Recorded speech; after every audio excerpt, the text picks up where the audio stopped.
So, what is the needle's secret? Watch and find out. Hey guys, fascinating discussion today with Mark Girardot. I think I got that right. And he's a member of pandata.org. And he has come out with a new book that's getting rave reviews, even though it's not that long out, I believe. I have not read it yet, even though I have a copy. So, perfectly, Mark is going to introduce it and go through the key concepts. And it's quite stunning, the implications of what he is discussing in his book. So stay tuned. But Mark, great to meet you in person. Thank you for hosting me. Great to meet you too. Yeah, not at all. We've connected quite a bit over the last few years of insanity. But today we're going to get straight into it. And you have the book there, I believe. Aha. Oh, and you've got plenty of notes. And off screen, you were just telling me you've spent 2 years trying to falsify your own theories in this book, which is the right way to do it. Always try and disprove your hypothesis. And if you cannot, you've avoided confirmation bias and you've done it the right way. But, we might start with a brief introduction of yourself and a bit of background, very brief.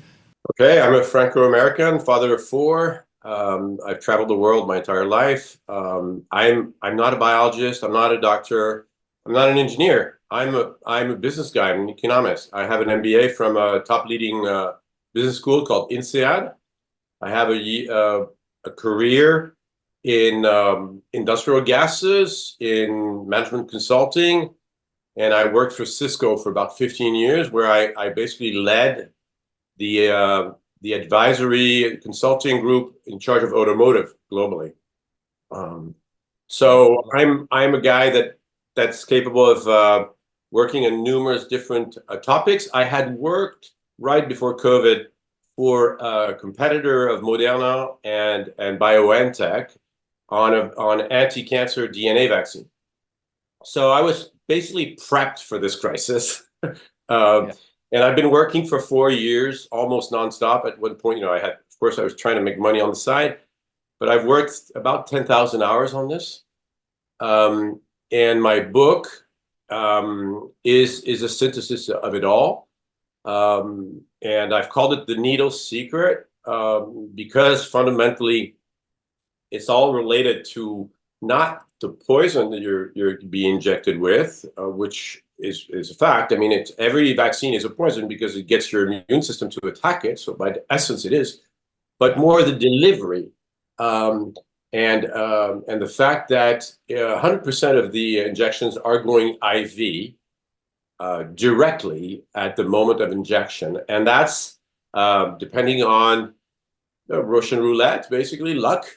Depends on the dose you get and where it goes. And that's something people may be familiar with, this whole controversy about the nature of how things were injected back in 21 during the madness, whether you hit arteries or veins or not, etc. But you know what I used to do, Mark, just for fun? I was a big fan of that Austrian kind of, God, what was he? A pathologist. You remember the guy who filled the bodies and all their vessels with wax, and then he displayed them in big kind of modern art displays? I saw one in Spain, and he is one man, a real person, but he's filled all the arterioles and all the tiny vessels, all the vessels with the wax, and then he's removed everything else.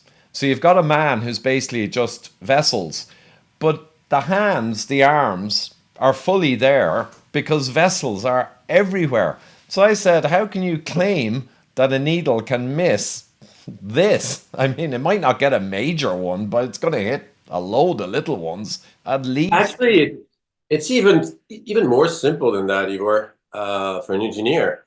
This is a fluid. So fluid dynamics means that the injection will go wherever there's a lower pressure. If you've cut the vessel, any vessel, within 0.8 centimeters for the Pfizer, for Moderna it's a bit more, it's going to go inside. It's going to go there. It's just physics. It's basic physics. The further away, the smaller the vessel, the lighter the dose, and evidently. But that's something that was very funny because at the very start, I was telling doctors, say, guys, this got to be hitting, veins or arteries. And they were all telling me, no, Mark, it's very rare, 1 in 20,000. And I was like, that doesn't make any sense to me. But then it took me some time to think about basically distance insertion, basically inserting the vaccine remotely from a distance from the tip without being inserted. Because the doctors evidently, and everybody else, is thinking of their arms and how complicated it is to insert 100% of the dose. But the problem is you don't need 100% of the dose here to harm. They're injecting you 10 to 40 billion nanoparticles. Now, a coin size hole into your aorta is about 60,000. That's 0.0006%. And if you want, if a stroke or a ruptured aneurysm in the brain is going to be a few hundred. It's tiny. So this idea of accidental IV injection is critical. And there's two aspects to my theory. And it's actually pretty funny because a lot of my colleagues have been telling me, Mark, your theory can't be the only theory. There's got to be something else. You're maniacal. I'm supposed to be crazy. And I've been saying all along, I'm not so sure why, but first of all your theories I've disproved. Mine I haven't. But it took me a little while. And what's interesting is when science meets philosophy, and that's what's happened. The reality of it is the only way for us to bypass evolution's protections, and there's numerous layers of protections that have been built over the years, from albumin circulating to evidently dissemination of the vascular system to, of course, the immune system, etc. It's extremely hard to harm us. And when I ended up, and I'm not so sure you have that, but in the book I have a map of all the different. Here. Well, no, that's not the one. I'll find it somewhere. Yeah, of course it's the last one. I have a map here. As you can see, with all the mechanisms of harm. And there's 12 of them. 12 of them, and they spread out in two different areas. The harm happens when you scale. I mean, a lot of people are going crazy on immaterial hypotheses, right? Who cares if one cell is going to create a toxic protein? It's produced by one cell. It's irrelevant. So harm is a question of scale, and there's different ways you can harm with scale. The first way you can harm is by having this bolus, this swarm of concentrated particles inserted and transported into your vascular system. That's the way doctors do it every day in hospitals when they want to deliver in high concentration a drug. So you know that if you are doing that, you're going to deliver somewhere a high concentration of nanoparticles. Now that's, I didn't introduce myself first, but I was also on Steve Kirsch's scientific team with Biram Brittle 3 years ago. And when I've learned that the particles were going into the blood, I said, that's crazy, because fundamentally, these platforms are made not to create antibodies. They were made to have T cells attack tumors. And originally, yeah. Yes, that's what they are. That's what they are. And so I said, hold on a second. You're going to have these particles circulating into your bloodstream in huge numbers. I mean, for Moderna is 40 billion, and they're gonna penetrate those cells. These cells are going to be signaled to your immune system as being contaminated, and your immune system is going to attack it. Yeah. And 40 billion of them. Okay, 40 billion is enough to basically skin you alive multiple times. Okay, not a problem. So that's when I started getting really concerned, And so I understood that the bolus actually what it does when it does transfect in a concentrated way, the inside of your blood vessels, the immune system comes in, strips it off, and we've never evolved for any of this. Never. So what happens is you have a series of different imbalances. Sometimes it's going to be over demand for coagulation, you're going to have thrombosis. Sometimes it's going to push too much growth factors and you're going to have angiomas and fistulas. And fundamentally, we've never evolved for such an imbalance. Okay, so you have this part of the theory which explains everything that's got to do with the cardiovascular part of it. Then there's another part which is also triggered by the same problem, but more in the systems and in the organs, whereby either it's going to hit the capillaries, it's going to create clots in the capillaries, and it's going to necrose the function, the organs behind. So type 1 diabetes or type 2 diabetes is exactly that. What happened if you've actually destroyed part of the pancreas through such a process. So the necrosis, I have two friends who've lost parts of their lungs, but you can basically articulate that to any part of the body. You can get blind, you can get deaf, I have another friend who lost his gallbladder entirely. It's completely gone. So that's the necrosis part. But there's another big discovery of my work is the fact that the bolus is dissolves over time very quickly. When I'm talking about this bolus, it's a 1 minute instant. It's just 1 minute. During that first minute that you get damaged. After that, it's disseminated and your body's managing it. The body cannot manage it during that first minute. And what you can be certain of is dilution, right? So the bolus, when it gets really diluted, it can also do a sort of cluster bonding, little bits and pieces, little holes. It transforms the inside of your capillaries or mostly the capillaries in a sieve-like membrane. So and that's a real problem because the endothelium, which is the inside that we're talking about, the inside of those vessels you're talking about, plays a two fundamental roles in the body. One is to protect the organs and the systems, protect, for example, nerve cells from anything that's going to disrupt it, or protect the brain, for example, or protect your sperm against T cells attacks, etc. Or it also plays a role of hormone regulation, and so or anything regulating anything, enzymes and stuff. So if you actually break those barriers, you're basically freeing our hormones all the time.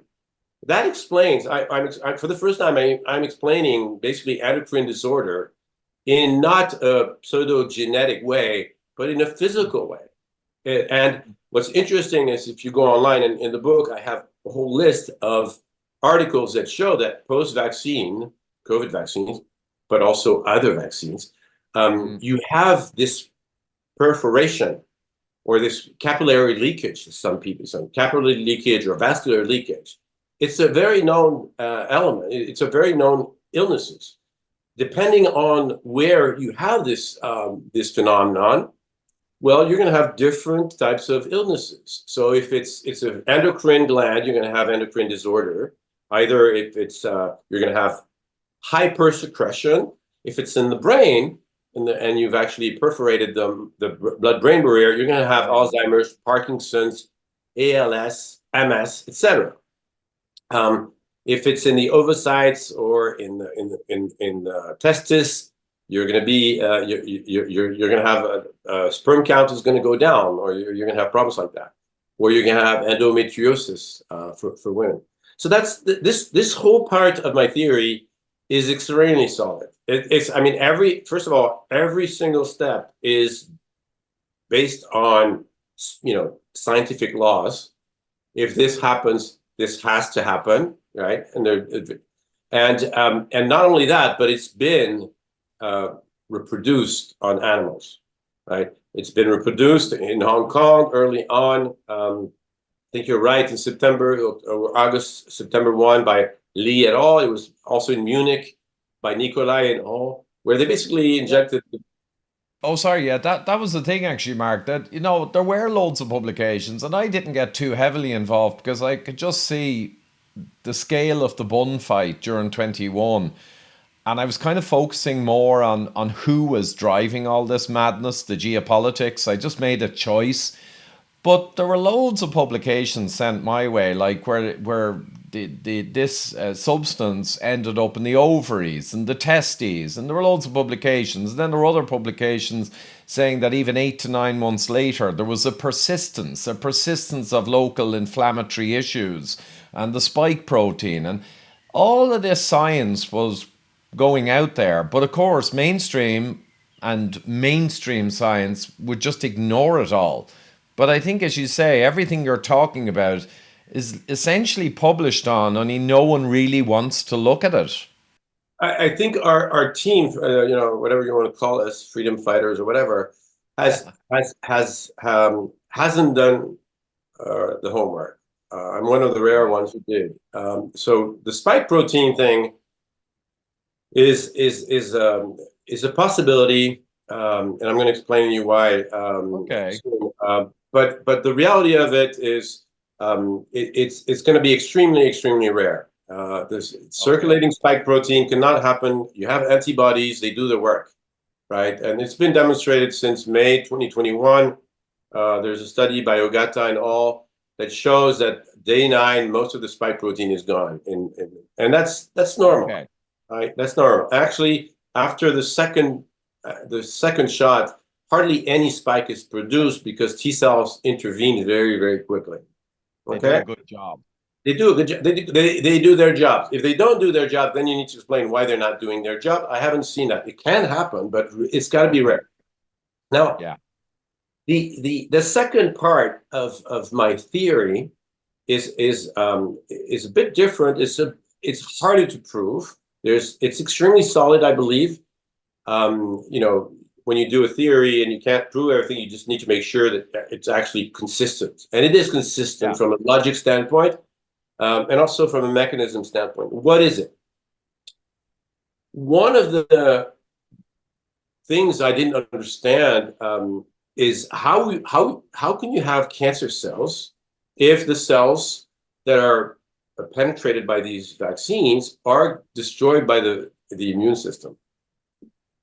How is that even possible? You have to admit, so a cell is penetrated, starts producing this spike protein. It has what is called MHCs that Mm. present these little contaminants, and your immune system detects it and destroys it. So every single cell that carries this MHC is contaminated, is going to get destroyed. That's how virus get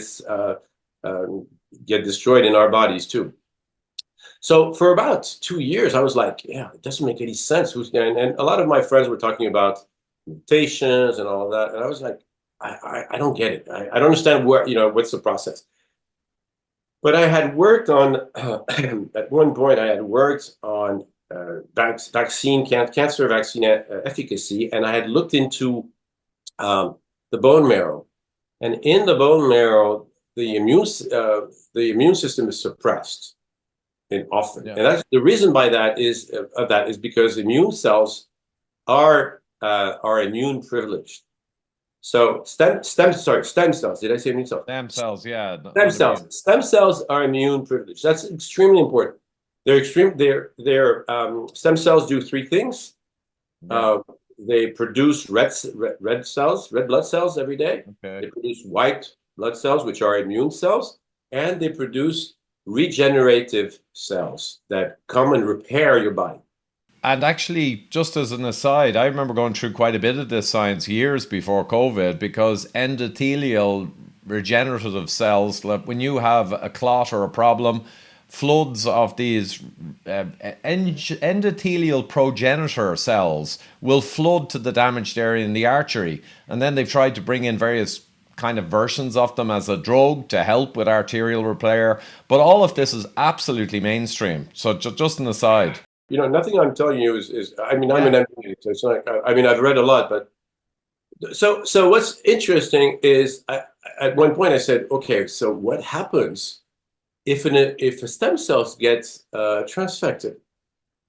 And fundamentally, if you believe in evolution, which I do, you have to tell you something is that if a stem cells, if a normal cell, okay, cannot find a solution to a contaminant and has to Yeah. commit suicide, there's a fair chance that stem cells don't have a solution either.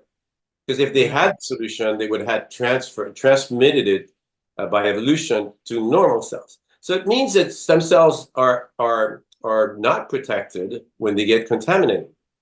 Yeah. Um, and it also explains, and that's why I like the logic, the consistency. It also explains why stem cells don't have the same fuel system. They're not they use glycolysis. They don't use oxygen. They actually get oxygen from glucose from sugar. Yeah. So Yeah. so what does it mean? It means that stem cells have evolved to be hidden away from the bloodstream, and not only from the oxygen, but also from the bloodstream, and from not only from viruses and bacteria and toxins that just circulate and poison them, but also oxygen. So the problem, so Mm. evidently, vaccines that are injected properly are going to behave like viruses, uh, and it's going to be extremely rare, and the probability is maybe 1 in a million or something that you're going to be able that a virus or a vaccine particle is going to be able to reach the stem cells in the bone marrow. The bone marrow is protected by the blood bone marrow barrier, so they can't get in normally. And in the ones you're talking about, the progenitor cells that are in the endothelium are hidden niches behind. It's extremely improbable that a vaccine would actually get in. Now, however, once you inject a bolus, that's a completely different story, right? Because a bolus would actually penetrate, would actually also, if there's holes in the barrier, they would enter and go further down and increase the likelihood, okay, increase the high likelihood of a transfection.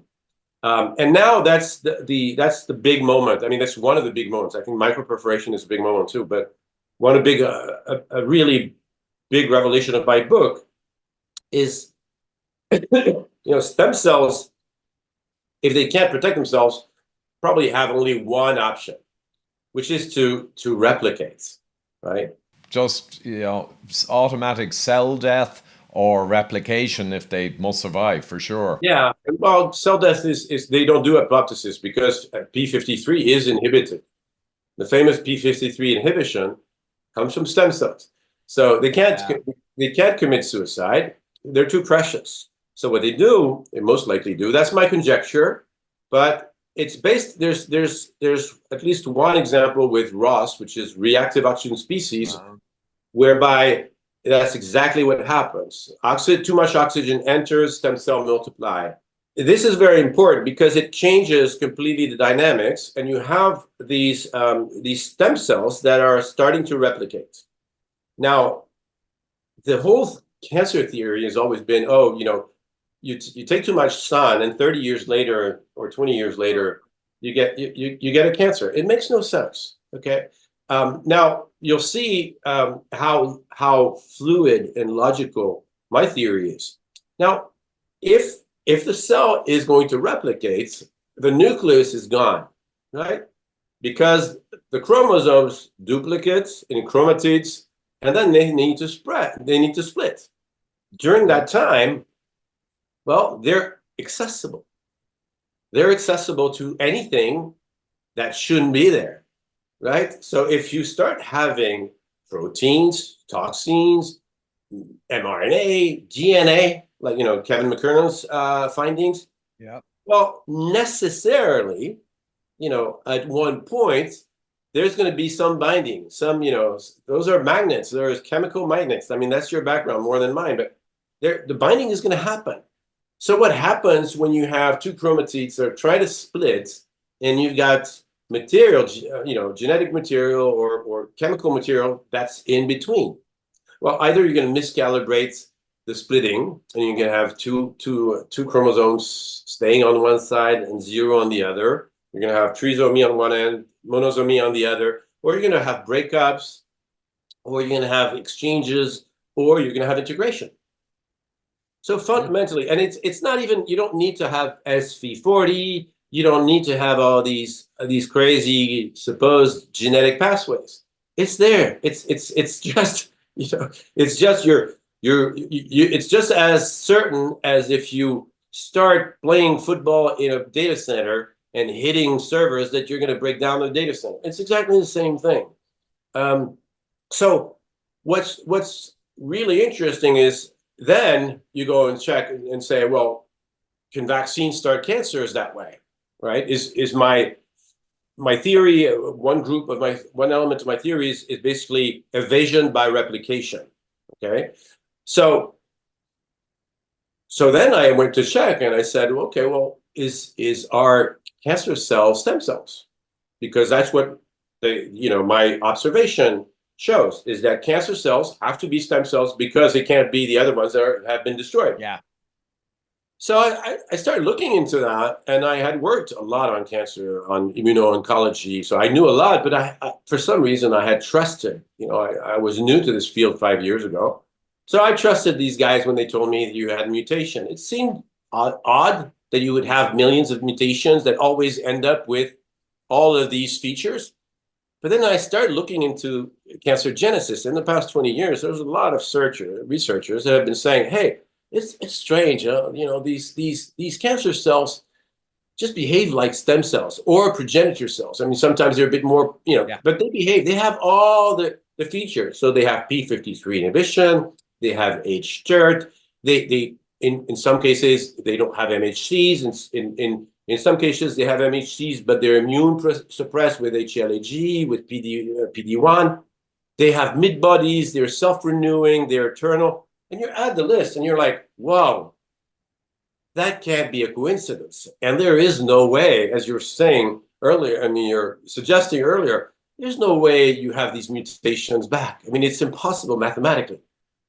So it's like, yeah, wow. Okay, so I understand that. I'm not saying that all cancers are generated that way. I mean, you can probably, but all cancers are generated through stem cells. That's quite obvious from what I understand now. And that's a big change from cancer theory on its own, right? So that's a big finding already.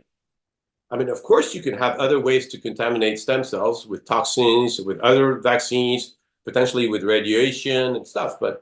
And there's other corroboration there. I mean, there's some great papers when I looked into this years ago, basically going back to when we're kind of fetuses and stem cells are allowed to kind of run riot because they got to build a human, right? It's a very special time. But many papers talking about how cancer is basically just going back to that kind of primitive machinery and applying it in a chaotic fashion. But that's it, largely. I have an analogy that I use for people to understand. Mm. The infrastructure of stem cells is extremely organized and numbered. It's not you can't have that haphazard. It's extremely structured. You have as you were saying, omnipotent stem cells, and then they specialize and they go down into progenitor cells that are extremely specialized. Now imagine that you get this contamination and you have to, I don't know, whatever, multiply in 1,000 times. Okay, so they multiply not to 1,000 cells. It means that after that, every time you have a signal for a demand for stem cells, instead of having one answer, you get 1,000 of them, right? To make a good analogy is if you have 10 cooks in the kitchen, you're ordering your burger, you're getting 10 burgers. That's the very definition of cancer, right? Yeah. That's the very definition of cancer. So, and the interesting thing, everybody's been very surprised at the explosion of tuber cancers recently. Yeah. And saying, "Oh, this is all new." Well, no, it's not new. The only thing is, and that's again where my cancer theory is extremely robust and consistent from a logical standpoint, is that you have a hierarchy, right, with different scaling levels. Okay, so if you transfect, if you contaminate a high-ranking stem cell, it has enormous scale. So you're going to have a turbo cancer because every time there's a demand for it, it's going to swarm the body with these new cells. If you hit a low grade progenitor cells you were mentioning, which doesn't have scaling because it's already specialized Yeah. considerably, you might have you might have a cancer, or you might have an indolent cancer, very slow cancer, like chronic lymphocytic leukemia, for example. Uh, or you might have just a neoplasm, i.e., it's going to start growing and then it's going to stop because it doesn't have hTERT and it ran out of telomeres length. Um, so it's, you see, it's extremely consistent, both in terms of the features, in terms of the behavior, and the logic. Now, the other aspect of the genetic side of my theory, so you have cancer, high grade and low grade cancer, but then you have, of course, genetic disorders, right? So this is something nobody had thought. I mean, I had never thought of. I didn't think vaccines would actually trigger genetic disorders. I also always believed about supposed genetics. Now I understand that genetics is when people don't know and they're trying to blame somebody else for their own malpractice. But fundamentally, you have three different ways of harming your genes, or modifying them, right? And you can fit in all the genetic disorders that exist. Now, I want to tell you about an anecdote that happened to me when I started writing my book about less than a year ago. I was really tired of structuring it all. So as you know, it's very Mm. draining. And one afternoon I said, "Oh, why don't I try testing my theory on autism?" I didn't know anything about autism, even though I'm fascinated by the brain, but always thought, autism is way too complicated. Talking about systems of systems of systems, and like too many bouncing balls. So I said, okay, well, if those moms are right, right, if those moms are right that their kid was normal and then took a vaccine and became autistic, and my theory is right, then I can say stuff about autism, and it has to be right. And one of the hallmarks of my theory is that the bolus is chaotic in behavior, but you know for sure that it's going to go places, right? So if you've been hit somewhere, and it was a bolus, there's a high likelihood that it's also hit somewhere else. Yeah. On that basis, I said, okay, well, if I'm right, then they should have more. They should be more Parkinsonian. They should have more Alzheimer's. They should have had strokes at that moment. They should have hearing impairments. They should be blind more often. They should have um, congenital heart disease. They should have genetic disease disorders. They should have more cancer. They should have leaky gut. They should be obese. I listed basically 40 hypotheses, all the endocrine disorders, both hypersecretion, hyposecretion. I just listed 40 and I said, let's see what it does. And I spent the afternoon looking for odds ratio. They all came back positive, 40. Okay, so just for your viewers, that's 1.1 trillion choices. So getting it right on 1.1 trillion choices never happened to me. Yeah. It's not an everyday occurrence unless you're Bill Gates or someone. Stuff like that probably happens for him. Okay, yeah. But So that when you know I know you're a math guy. Uh, when I realized that, I was like, okay, I know this is extremely solid, extremely solid. So that basically this is my theory. And now one observation I have made is that, contrary to what we've been told, this is not specific to mRNA vaccines. And Mm. that's why I've been fighting alone for a very long time, because a lot of people have been saying we need to stop this because this technology is new. And I've been saying, no, this has been happening for 100 years. We have been we have been doing this for 100 years with, I mean, there's little nuances, because, for example, protein vaccines like the flu vaccines is much less dangerous because it doesn't trigger that immune T cell reaction against cells, because it doesn't penetrate cells. So it can harm if it's a bolus, and does some kind of saturation at one instance. Just like, I don't know if you heard of something called Trenkov. You heard about I, that? I've Trenkov is steroids. When bodybuilders inject themselves steroids, Mm. occasionally they hit a vessel, and they're basically, when the steroids get to their lungs, they collapse, and so they basically can't breathe for 2 or 3 minutes. And you can die of it. It's called pulmonary oil-mediated embolism. So going back to what I was saying earlier, I've been, conforming. My theory is not limited to mRNA vaccines. It also applies to other vaccines, like attenuated virus vaccines, or virus-like vaccines, or pseudovirus vaccines. But it also applies to other drugs, to vitamins, to anesthesics. I have a reader who said, Mark, can it work for an anesthesia? I had one with a dentist, and now I have tinnitus. I said, supposedly, yeah, by saturation. Um, and also even venom. If you get stung by a bee, if it's in the tissue, you're going to be fine. You can get 10 of them, you're fine.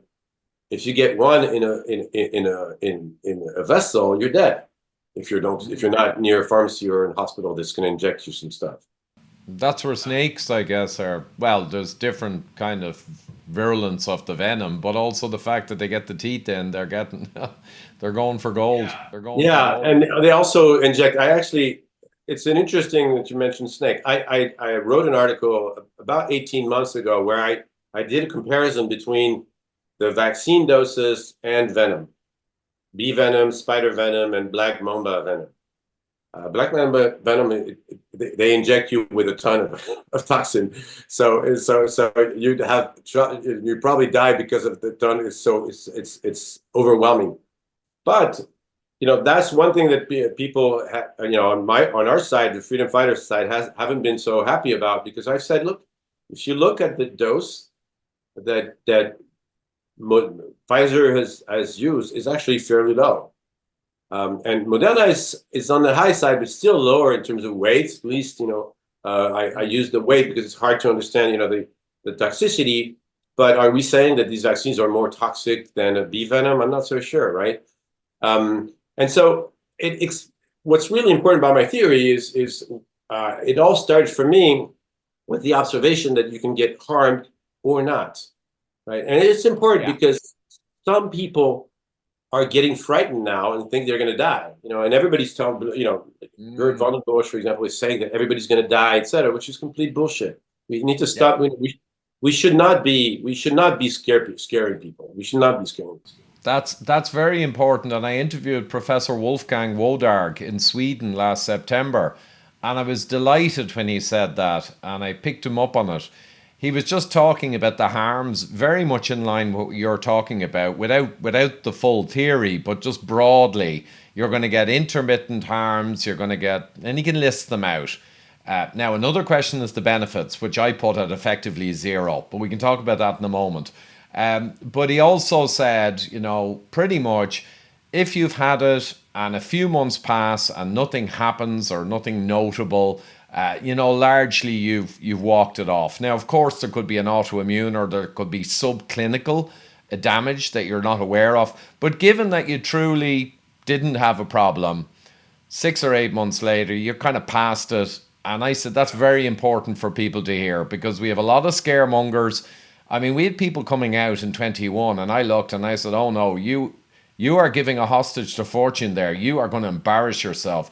People talking about mass death a year or two down the road. I said, that's testable. And I know it's going to fail. I mean, all my virology guys, mostly on our side, but still, really knowledgeable guys. They said, look, it's not going to have long-term harm, but it's going to cause a ton of morbidity in the population at a certain percentage level and some mortality, which we don't seem to have seen a huge amount of really. And but the benefit, because I know we have to bring this to a close before the hour, but what kills me is the benefit is a farce as far as I'm concerned. All of the data that.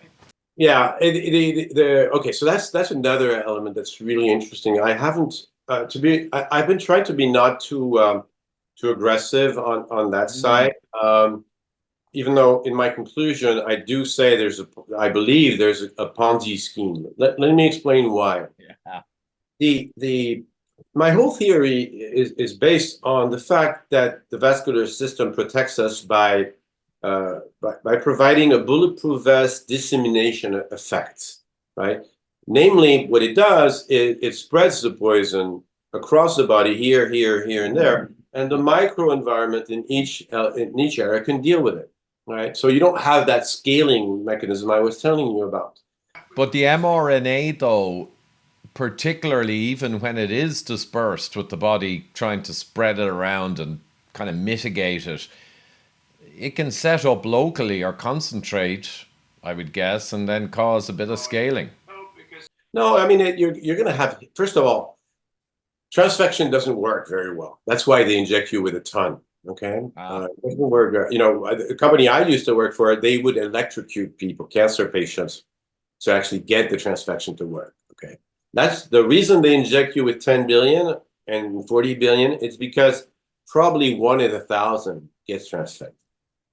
so they're flinging mud at a wall, effectively. Exactly, exactly. So it's not. I mean, uh, but the reason why those vaccines. So yeah, I wanted to talk about the Ponzi scheme. So there is one element that doesn't make sense is this whole idea that you have these viruses that go and hit those special places. Let me explain why. Mm, Because if for example, the SARS-CoV-2 in that respect would be extremely dangerous because it can penetrate almost everywhere in the body, right? yeah. So it means that it can escape the immune system's detection very early on, scale and grow very quickly.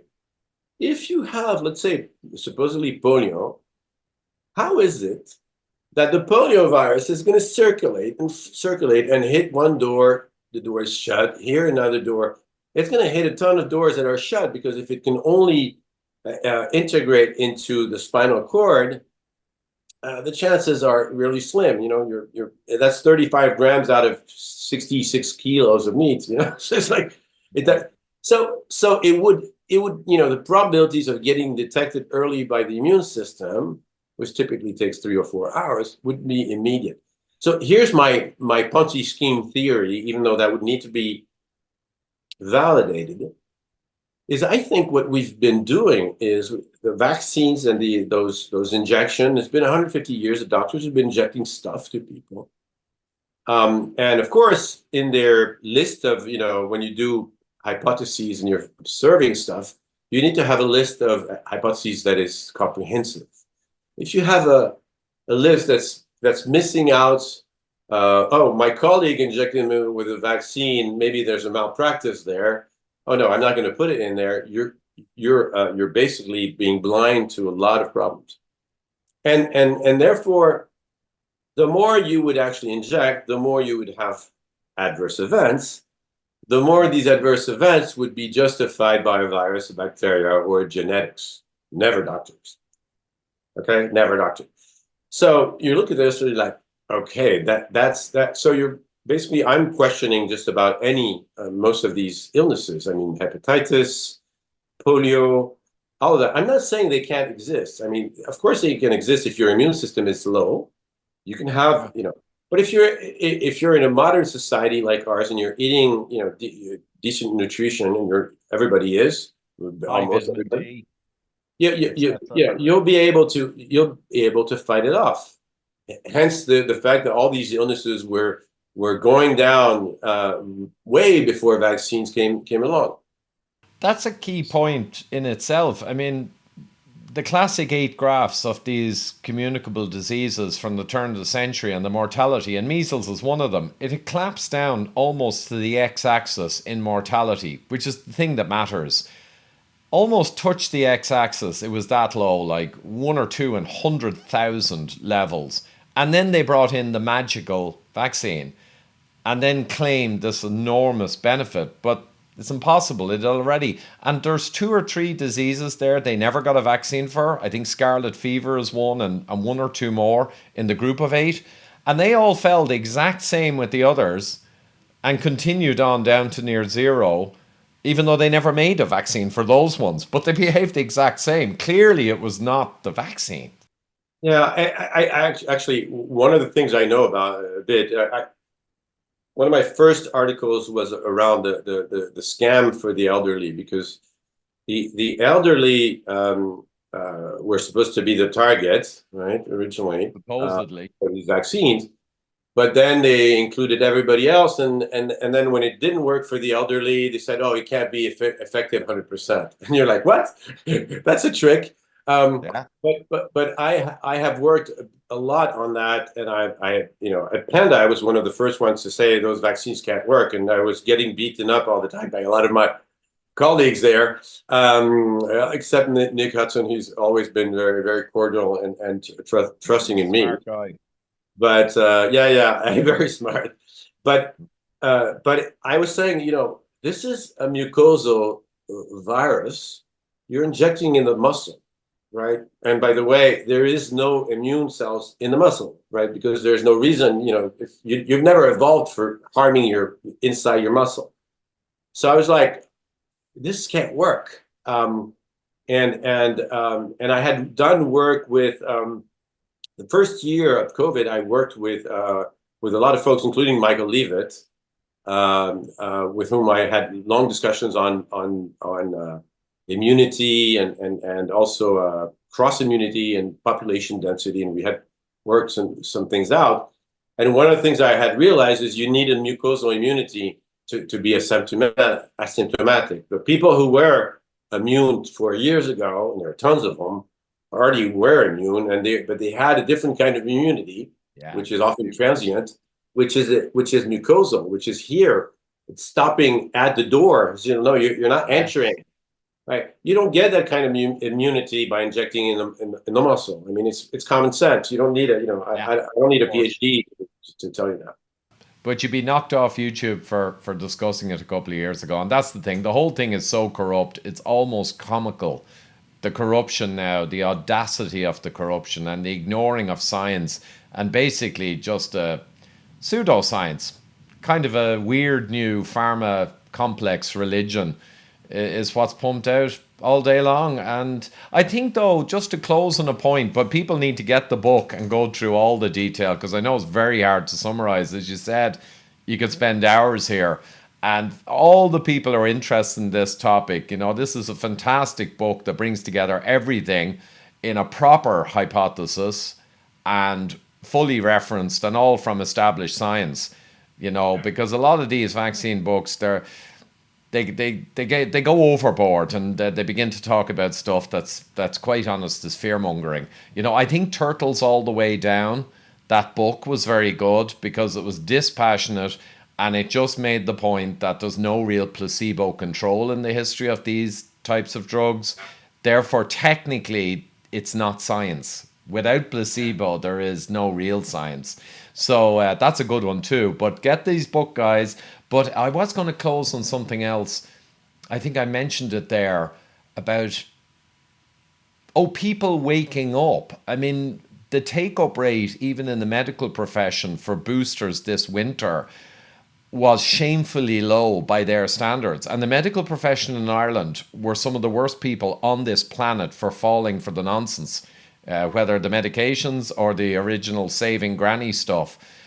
but there's a very poor take up. So even within the medical profession, that's 90% kind of zombies who go with everything in the narrative. There was only a 20 odd percent take up of the flu COVID shot this winter. And it was kept kind of quiet because it was a visible embarrassment. What do you think in terms of the system trying to push again something as enormously corrupt as what was done in 21? Do you think it'll wash? Frankly, I think there is corruption, but I think there's a lot of dystopia. I was having a fight with one of my good friend who's one of the best researchers who's invented this vaccine. He believes the HPV vaccine works, and I was telling him it was very dangerous. So the problem is there's a lot of fake science or bad science, whatever you want, or biased science, and it requires guys like us to read through the bullshit. I'm sorry to say that. I mean, I know I've read tens of thousands of science papers in the past 5 years, and the number it takes me like 10 seconds to read through it. So like, well, this is biased, this is not working, etc. So I don't. I think there's a collective dystopia. I think the community. Yeah. I think people are waking up. I wrote an article recently whereby I was saying, if your degree 1 and 2 has been harmed considerably, and everybody has some. I have like a list without asking too much around me. I have at least 26 people who have been harmed around me, and 5 people who have died. Okay, strange. That's a lot.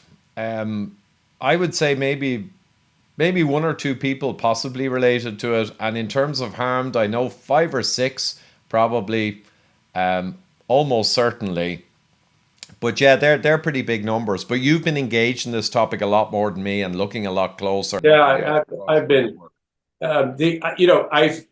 I think, as I said, I think 100% of the shots go IV.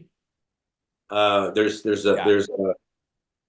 There's a study in Japan by Nakahara and all, and there's another one by Professor Muller in Basel Hospital, University Hospital, that shows that 100% of the hearts have been lightly damaged, which shows that the IV that can only happen with an IV. of Um, course. Yeah, it's essentially uh, proven in its fundamentals, no question. yeah, but then I think about 5% are going to be serious with Mm. serious, lifelong consequences or death, and 1%, which is a lot, huh? When you for every single shot, huh? And so in my calculation, about 670 million people have been harmed in the world, okay, and about No. 130 million clinically. And when you cross check with, for example, the people, the work that Rancourt, Denis, sorry, Denis Rancourt, they did a work and they found about 17 million up to last summer of people died, uh, of which about three-quarters were elderly. Okay, and when you do this calculation, you correct for the age bias, you end up with about 130 people, 30 million people worldwide that have been harmed clinically. It's Yeah. it's ballpark figure. I mean, I could be wrong, plus or minus 20%, but it's fundamentally in that ballpark figure. It's enormous.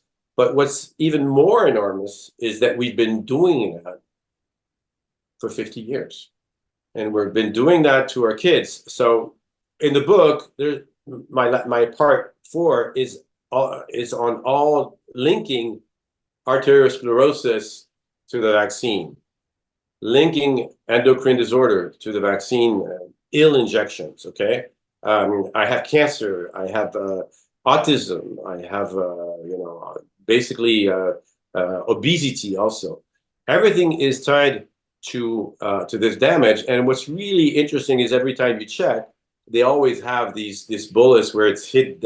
So they have odds ratio higher up, which sort of is always a confirmation that's the way it's occurred. I mean, I'm sure there are other ways you can get cancer. Arteriosclerosis, it's hard to damage your endothelium, and you need to go be drowned or take CO2 poisoning. Okay, I'm not so sure half of the U.S. population has had CO2 Oh, poisoning. the super high sugar, blood sugar, diabetics does. Does pack a punch, but yes, absolutely. So is your bookmark, is that available now on pretty much all the usual platforms, or is it kind of limited? No, it's limited on Amazon for now. I had, I wasted a lot of time actually with publishers, Mm. um, and frankly, Amazon is very equitable with for authors. It's very effective, and I'm in really I've committed uh, financial seppuku. I've been working almost full time on this, so I'm completely broke. So now I need to try to figure out either start working and stop this nonsense. But it's been very hard to stop this, given what I have discovered. It's just too important. There's too many things that are, and it's extremely. Now I was telling you that I had worked with Michael Leavitt, who's a Nobel Prize in chemistry and who's a friend. I presented him with my work about five months ago, and it was interesting the way he reacted. He was first of all he didn't say anything negative about my science, which was already quite something telling. But at the end, he said it's quite simple, and it is. It is simple. We're just bypassing nature's Which is potential. which often speaks to being correct, to be quite honest, and the complicated science speak and techno babble is used to bamboozle us all, as I think Carl Sagan said once. Well, listen, hopefully we get more people to get the book, and by all means, guys, as well, spread the word about the book and Mark's work. I guess you have to get back to other work now to keep the show on the road, as you say, because books don't make any money really. But listen, it's a labor of love, I suppose, like most of what I do as well. Thank you so much for hosting me. It was great talking to you. That'll do it, folks. Link to Marc Girardot's book is down below, should you want to delve deeper into the needle's secret. And as always, thanks so much to my Patreon and PayPal supporters. I've been over in the UK last week giving a speaking tour, getting out to the people, and also in Dublin at a big cardiovascular event, and always working to get the actual facts out there and combat the misinformation from the legacy media. So that work needs support. So thanks so much, guys, and anyone else who can go to my Patreon or PayPal links down below and help out a little in the mission. Thank you.